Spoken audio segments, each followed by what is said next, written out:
আজ ক্লাস 7-এর কোষে দেখি 3 অর্থাৎ সমানুপাতের চ্যাপ্টারটা করব। এটা করার জন্য আগে সমানুপাত কি জিনিসটা জানতে হবে। আচ্ছা, সমানুপাত কি? দুটি অনুপাত পরস্পর সমান হলে তাদেরকে সমানুপাত বলে। যখন দুটো অনুপাত একে অপরের সাথে সমান হবে সেটা হবে সমানুপাত। যেমন ধরো উদাহরণস্বরূপ 4 কেজি ও 10 কেজির অনুপাত কত? 4:10। এটাকে যদি আমি কাটাকুটি করি 2 দিয়ে কাটি 2:5 হলো। আবার 8 মাইল ও 20 মাইলের অনুপাত 8:20। এবার যদি এটাকে আমি 4 দিয়ে কাটি দেখো 2:5 হলো। এখানেও 2:5, এখানেও 2:5, তাহলে দুটো সমান। তাহলে এই দুটো অনুপাতকে আমরা বলতে পারি সমানুপাত। অনুপাত দুটি হলো সমানুপাত। যখনই এরকম সমান হবে তখন সেটা হবে সমানুপাত। এই হলো সমানুপাত। এবার সমানুপাতি কি? 4টি রাশি, এটা 4টি রাশি ছিল, একটা দেখো টোটাল 4টি রাশি যদি এমন হয় যে প্রথম রাশি দুটির অনুপাত ও শেষ রাশি দুটির অনুপাত সমান হয় তবে রাশি 4টিকে সমানুপাতি বলা হয়। সেটাই দেখো, প্রথম রাশি দুটির অনুপাত আর শেষ রাশি দুটির অনুপাত সমান যেটা, সেটাই সমানুপাতি। ধরি ABCD রাশি 4টি সমানুপাতি। ধরে নেওয়া হলো ABCD এই রাশি সমানুপাতি। কিভাবে এরা সমানুপাতি হলো দেখো, বলা হয়েছে প্রথম 4টি রাশির মধ্যে প্রথম রাশি দুটির অনুপাত দেখো A:B, ও শেষ রাশি দুটির অনুপাত C:D বলেছে। এই যে সমান সেজন্য সমান দেওয়া হয়েছে। এর অনুপাত সমান। এটা থেকে আমরা কি করতে পারি? A:B মানে A/B লিখতে পারি। সমান আছে সমান দিলাম, সেটাকে C/D লিখতে পারি, যে C:D টাকে। অর্থাৎ এটা কিভাবে হলো? এর সাথে ডি কোনাকুনি গুণ হয়ে গেল। সমান, মাঝখানে সমান থাকলে কোনাকুনি গুণ। এর সাথে ডি গুণ হয়ে এডি হলো, বি এর সাথে সি গুণ হয়ে বিসি হলো। এখানে দেখো, এই এটাকে বলা হবে প্রথম পদ, বিটাকে বলা হবে দ্বিতীয় পদ। দ্বিতীয়তে আছে এই যে এটা হচ্ছে প্রথম পদ, প্রথমে আছে। বিটা দ্বিতীয়তে আছে, সেই জন্য এটা দ্বিতীয় পদ। সিটা তৃতীয় থাকে, তৃতীয় পদ। আর ডিটা চতুর্থে থাকে বলে চতুর্থ পদ। আবার এ ও ডিকে A B C এদের প্রথম পদ, দ্বিতীয় পদ, চতুর্থ পদ বলে। এছাড়াও এ আর ডিকে প্রান্তীয় পদ বলে। কেন বলে? দেখো, এখানে এটা একদম ধারে, এখানে ডিটা একদম ধারে, মানে প্রান্তে আছে, দুটো প্রান্তে আছে, সেই জন্য এদের প্রান্তীয় পদ বলে। আর BC-কে কি বলে? মধ্যপদ। বি আর সিকে মধ্যপদ বলে, কারণ এরা দুজনে মাঝখানে আছে, সেই জন্য এদের মধ্যপদ বলা হয়। তাহলে আমরা বলতে পারি এখান থেকে যে 4টি সংখ্যা সমানুপাত থাকবে যদি প্রান্তীয় পদের গুণফল সমান মধ্যপদের গুণফল হয়। তাহলে এখান থেকে এখান থেকে আমাদের এখান থেকে এটা বেরিয়েছে। এটা কি দেখো, প্রান্তীয় পদ বলেছি। এআরডি প্রান্তীয় পদ। প্রান্তীয় পদের গুণফল যদি মধ্যপদের গুণফলের সমান হয় তখন সেটা সমানুপাতই থাকবে। তাহলে সমানুপাত হতে গেলে প্রান্তীয় পদের গুণফল আর মধ্যপদের গুণফল সমান হতে হবে। ঠিক আছে, এবার কোষী অঙ্ক।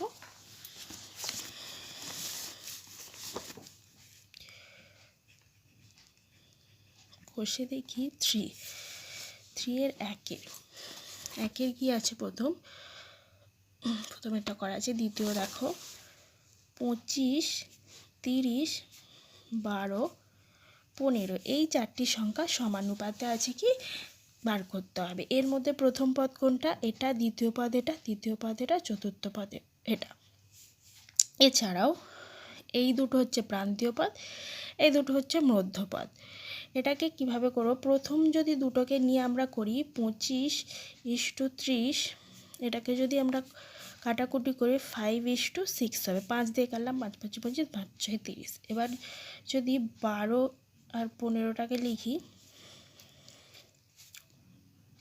এটা যদি আমি 3 দিয়ে কাটি 4:5।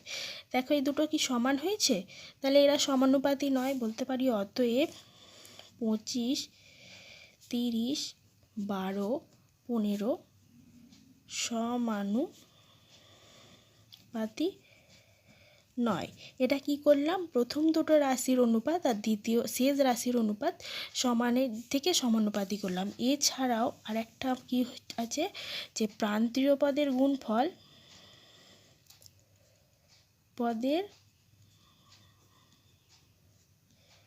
গুণফল সমান মধ্যপদের গুণফল সমান হলে তারা সমানুপাতে। দেখুন প্রান্তীয় পদ কত, 25 গুণিত 25, আর মধ্যপদ কত, 25 গুণিত 15, প্রান্তীয় পদ হচ্ছে 25, 15 আর মধ্যপদ কত 30 গুণিত 12। এদের যদি আমি গুণ করি তাহলে এরা সমান হবে না। দেখো আমি পুরো গুণটা করছি না, এমনিই দেখো 5 আর 5 পুরো গুণ হবে, 5 5 কত 25 হয়, ফার্স্ট 5 আসবে। এইখানটা দেখো 0 আর 2 আছে, এটা গুণ করলে ফার্স্ট 0 আসবে। তাহলে প্রথমেই যখন মিলছে না তাহলে গুণ করলে এটা গুণফলটা মিলবে না, এটা তাহলে অতএব আমরা বলতে পারি সমানুপাতি হবে। এই আর এই দুটো প্রসেসে করলেই হবে, মানে দুটোর মধ্যে যে কোনো একটা করলেই হবে। ওকে, আচ্ছা আমি পরেরটা দেখাচ্ছি। 5 7 25 35 এটা সমানুপাতে আছে কি না দেখতে হবে। প্রথমে কি আছে 5:7, এটা কি কিছু দিয়ে ভাঙা যাচ্ছে না, যেমন আছে তেমন। এরপর কি আছে 25:35, এটাকে 5 দিয়ে কাটতে পারি, 5 দিয়ে কাটলে 5 5 25, 5 7 35। দেখো এটা আর এটা দুটো মিলে যাচ্ছে, চারটে রাশি মিলে যাচ্ছে। তো আমরা প্রথমে বলেছিলাম সমানুপাত হতে গেলে কি প্রথম রাশি দুটির অনুপাত ও শেষ রাশি দুটির অনুপাত সমান হয় তবে রাশি চারটিকে সমানুপাতি বলা হবে। তাহলে দেখো প্রথম রাশি দুটির অনুপাত আর শেষ রাশি দুটির অনুপাত সমান হলো, তাহলে এরা সমানুপাতি। অতএব 5 7 25 35 সমানুপাতি। এই একটা প্রসেসে হলো। এবার এটা এই প্রসেসে এই যে প্রান্তীয় পদের গুণফল সমান মধ্যপদের গুণফল, এখানে প্রান্তীয় পদ বলতে কি আছে 5:25। আচ্ছা আমি একটু ভালো করেই কষে দেখিয়ে দিই। প্রান্তীয় পদের গুণফল গুণিত মধ্যপদে সমান দিয়ে মধ্যপদের গুণফল, মানে প্রান্তীয় পদের গুণফল যা হবে মধ্যীয় পদের গুণফলটাও তাই হতে হবে। প্রান্তীয় পদ এখানে কি আছে 5 আর 35, 5 গুণিত 35, আর মধ্যপদ কি আছে 25 গুণিত 7। আমি যদি এটা গুণ করি 5 5 25, 175 হবে। এটা যদি গুণ করি 5 7 35, সেটাও 175 হবে। দেখো দুটো সমান হলো, তাহলে আমরা বলতে পারি এটা সমানুপাতি। এই প্রসেসটা করলে হবে, এটাও কথা। অতএব 5 7 25 35 সমানুপাতি।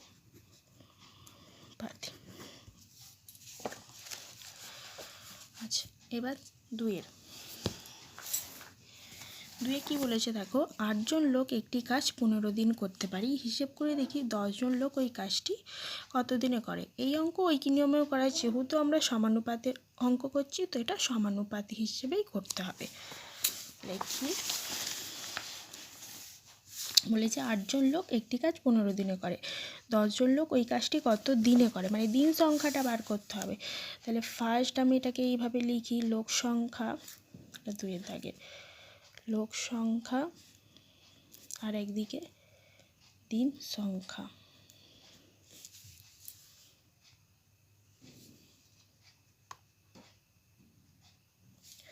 লোক সংখ্যা কত 8 জন, কত দিনে 15 দিনে, আর তারপর বলেছে 10 জন কত দিনে করতে পারবে, এটা বার করতে হবে। তো দেখো লোক সংখ্যা যদি বেশি হয় তাহলে ওই কাজটা নিশ্চয়ই কম দিনে করবে, লোক বেড়ে গেলে দিন সংখ্যা কমে যাবে। তাহলে লিখতে পারি এটা লোক সংখ্যা বাড়লে দিন সংখ্যা কমবে। আচ্ছা একটা বাড়লে একটা কমলে, বা একটা কমলে আর একটা বাড়লে তখন কোন অনুপাতে হয়, হবে ব্যস্ত অনুপাত। কি লিখব, লোক সংখ্যা ও দিন সংখ্যা ব্যস্ত সমানুপাত আছে, এটা যেহেতু সমানুপাতের অঙ্ক সমানুপাতে আছে। আচ্ছা এখান থেকে আমরা কি লিখতে পারি ব্যস্ত। আর একটা দেখো যখনই ব্যস্ত সম্পর্ক হবে তখন এটা কিভাবে লিখতে হবে, নিচে যেটা আছে সেটা ফার্স্ট লিখতে হবে, মানে 10টা আগে লিখতে হবে, অতএব অনুপাত দিয়ে তারপর 8টা লিখতে হবে। এই দুটোকে উল্টে দিতে হবে, ব্যস্ত বলে উল্টে দিলাম, দিয়ে যেহেতু এটা সমানুপাত বলেই দিয়েছি সমানুপাত, তাহলে সমানুপাতের সমান চিহ্ন দিলে হবে, সমানুপাত দিলে হবে, সমান দিয়ে 15 এটা বার করতে হবে। ঠিক আছে, এবার আমরা কি জানি, প্রান্তীয় পদের গুণফল সমান মধ্যপদের গুণফল। এটা থেকে আমরা লিখতে পারি প্রান্তীয় পদদ্বয়ের গুণফল সমান মধ্যপদদ্বয়ের গুণফল। প্রান্তীয় পদ কি কি, 10 গুণিত জিজ্ঞাসার চিহ্ন, জিজ্ঞাসার চিহ্নটাকে আর কি বলা হয়, এটা প্রথম পদ, এটা কি চতুর্থ পদ, আর মধ্যপদগুলো 8 আর 15, তাহলে 8 গুণিত 15, যেহেতু গুণফল বলেছে আমাকে বার করতে হবে চতুর্থ পদ, চতুর্থ পদ সমান কত, 8 গুণিত 15, এটা এখানে গুণ ছিল, অপোজিট সাইডে গেলে কি হয়, ভাগ হয়ে যায়। এটা যদি আমি 5 দিয়ে কাটি, 5 3 15, 5 2 10, 2 দিয়ে 8কে কাটলে 4, 3 4 12 দিন, উত্তর হবে 12 দিন। অতএব ওই কাজটি কত দিনে করতে পারবে, ওই কাজটি 12 দিনে করতে পারবে। ওকে, আচ্ছা, তিনের অঙ্কে কি বলেছে দেখো, কিছু পরিমাণ খাদ্য 12 জন লোকের 20 দিন চলে, হিসেব করে লিখি ওই খাদ্য 10 জন লোকের কতদিন চলবে। এটা দিন সংখ্যা বার করতে বলেছে, লোক সংখ্যা দিন সংখ্যা, এটা ওই আগেরটার মতনই লিখি, লোক সংখ্যা দিন সংখ্যা। প্রথমে লোক সংখ্যা কত ছিল, 12 জন, সেটা কত দিনে চলে, 10 দিন, আর তারপর লোক সংখ্যা 40 জন হয়ে গেল, তাহলে কত হবে। আচ্ছা দেখো, 12 জন যদি লোক কিছু পরিমাণ খাদ্য খেলে 20 দিন চলে, তাহলে লোক বেড়ে গেল, 40 জন লোক সেই খাদ্যটা খাবে, তাহলে কম দিন লাগবে না বেশি দিন লাগবে, লোক যখন বেড়ে গেল, অনেক খাবার খাচ্ছে, মানে অনেক লোক আছে, খাবারের পরিমাণটা বেশি যাচ্ছে, তো সেই দিনটা কমবে না বাড়বে, নিশ্চয়ই কমবে, অনেক লোক খাচ্ছে মানে কমে যাবে দিন, কম দিনে সেটা খরচ হয়ে যাবে, আবার খাবার আনতে হবে। তো দেখে এদিকে বাড়লে এদিকে কমলো, তাহলে এটাও ব্যস্ত সম্পর্কই হবে। তাহলে আমি এটা লিখি, কি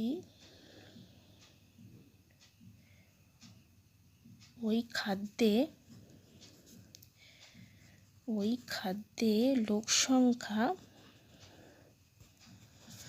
কত হলো, বাড়লো, লোক সংখ্যা বাড়লে দিন সংখ্যা কমবে, আর যখনই একটা বাড়লে একটা কমলো, কোন অনুপাতে সমানুপাতে হবে, ব্যস্ত সমানুপাতে। তাহলে এখান থেকে আমরা লিখতে পারি লোক সংখ্যা ও দিন সংখ্যা ব্যস্ত সমানুপাতে আছে। আচ্ছা, বলেছিলাম ব্যস্ত মানেই এটাকে উল্টে নিব, আগে 40:12 সমানুপাত, সমান দিলাম, এটা 20 জিজ্ঞাসার চিহ্ন। এবার দেখো কি, প্রান্তীয় পদদ্বয়ের গুণফল সমান মধ্যপদদ্বয়ের গুণফল।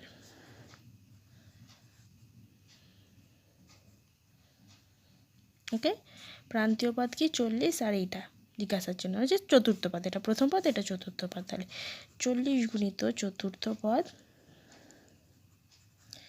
সমান 12 গুণিত 20, এরা মধ্যপদে আছে, আমাকে বার করতে হবে চতুর্থ পদ, তাহলে 12 গুণিত 20, এটা 40, যে গুণ আছে অপোজিট হলো 40, তাহলে এটা 2 দিয়ে কাটলে 2কে 12 দিয়ে কাটলে 6, তাহলে উত্তর হলো 6 দিন। তাহলে ওই একই খাদ্য 40 জন লোকের কতদিন চলবে, তো ওই খাদ্যে 40 জন লোকের 6 দিন চলবে। আচ্ছা 4 এটা কি আছে দেখো, বলেছে অরুণবাবু তার কৃষি জমিতে 16টি লাঙ্গল দিয়ে 10 দিনে সব জমি চাষ করে। ওই সব জমি 8 দিন চাষ করতে কতগুলি লাঙ্গল দরকার? এখানে দিন সংখ্যা, লাঙ্গলের সংখ্যা, লাঙ্গলটা যেহেতু বার করতে বলেছে তো লাঙ্গলটা পরে রাখবো, আগে দিন সংখ্যা লিখি। দিন সংখ্যা এটা হচ্ছে লাঙ্গল সংখ্যা। বলেছে 16টি লাঙ্গল 10 দিনে সব জমি চাষ করে, তাহলে 10 দিন কাজ করে কটি লাঙ্গল দিয়ে? 16টি। আবার কত? 8 দিন কাজ করতে হলে কটি লাঙ্গলের প্রয়োজন হবে? দেখো এখানে 10 দিন কাজ করছে, একটা জমি চাষ করছে, সেখানে 16টি লেগেছে। এবার দিন কমে গেল, কম দিন, তাহলে কম দিন যখন কাজ করবে কিন্তু জমিটা ওই পরিমাণেই থাকবে, একই পরিমাণ, কম দিনে শেষ করতে হবে, তাহলে লাঙ্গল বেশি লাগবে না কম লাগবে? একই পরিমাণ জমি, এতটুকু জমি, এতটা জমি চাষ করছে 10 দিনে 16খানা লাঙ্গল লেগেছে। আবার এই এতটুকুই জমি, দিন পরিমাণ কমে গেল, তাকে কাজ করতে হবে, এটা 10 দিনে ছিল, তাকে কাজ করতে হবে 8 দিনে, দিন কমে গেল, লাঙ্গল তো বেশি নিতে হবে, তবেই তো এতটুকু জমি ঠিক 8 দিনে কমপ্লিট করতে হবে, লাঙ্গল বেশি, তাহলে একটা বাড়ছে একটা কমছে। তাহলে এখানে সব জমি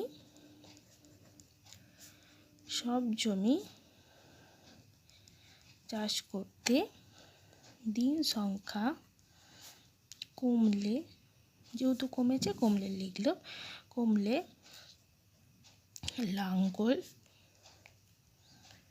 সংখ্যা বাড়বে। তাহলে কি সম্পর্ক? একটা কমলো একটা বাড়লো, ব্যস্ত, তাহলে দিন সংখ্যা ও লাঙ্গল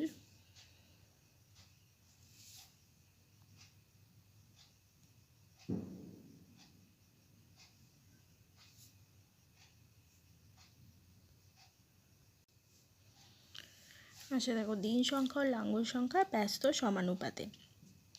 ব্যস্ত মানেই ওইটা উল্টে লিখতে হবে, 10টা আগে না, আগে 8:10 আর সমান দিয়ে 16 জিজ্ঞাসার জন্য আছে, জিজ্ঞাসা আমরা কি জানি? প্রান্তীয় পদদ্বয়ের গুণফল সমান সমান মধ্য পদদ্বয়ের গুণফল। প্রান্তীয় পদ বলতে কি? এখানে 8 আর জিজ্ঞাসার জন্য কি? চতুর্থ পদ, তাহলে 8 গুণিত চতুর্থ পদ সমান 10 গুণিত 16 মধ্য পদ। এবার চতুর্থ পদ আমি বার করবো, 8 এদিকে গুণ আছে, এদিকে ভাগ হয়ে যাবে, 2 দিয়ে কাটলে 8 2 16, 10 গুণিত 2 হচ্ছে 20টি লাঙ্গল, তাহলে 20টি লাঙ্গলের দরকার হবে।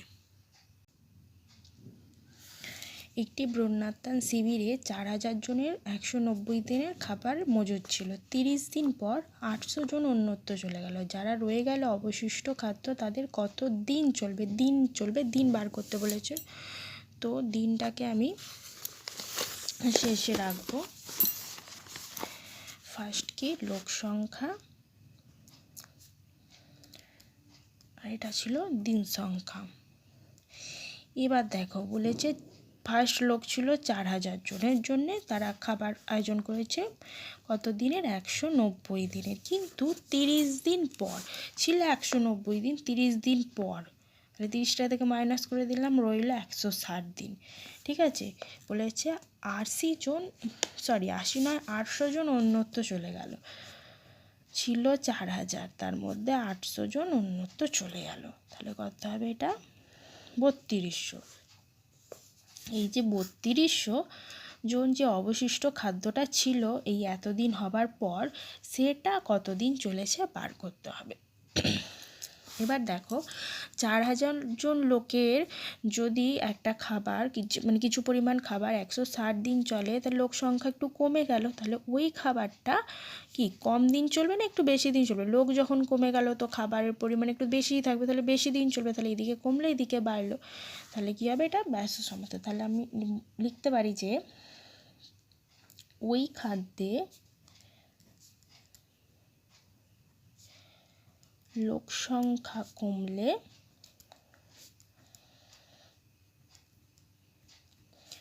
দিন সংখ্যা বাড়বে। যখনই লোক সংখ্যা কমলো দিন সংখ্যা বাড়লো। তাহলে এদের মধ্যে সম্পর্ক কী হবে? লোক সংখ্যা ও দিন সংখ্যার মধ্যে ব্যস্ত সমানুপাত। আর ব্যস্ত সমানুপাত মানেই আমরা জানি উল্টে লিখতে হবে, প্রথমে এটা, তারপরে ইষ্ট দিয়ে এটা, তারপরে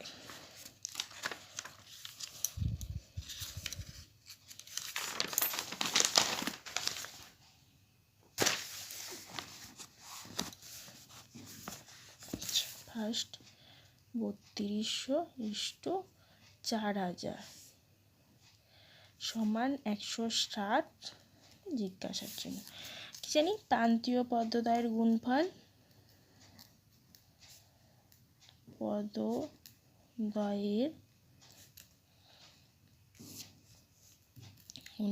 সমান মধ্য পদদ্বয়ের গুণফল। ওকে, প্রান্তীয় পদদ্বয় বলতে 32 আর শেষেটা, তাহলে 3200 গুণিত শেষটা কি ধরবো? চতুর্থ পদ। আর মধ্যর কি আছে? 4000 তো 160।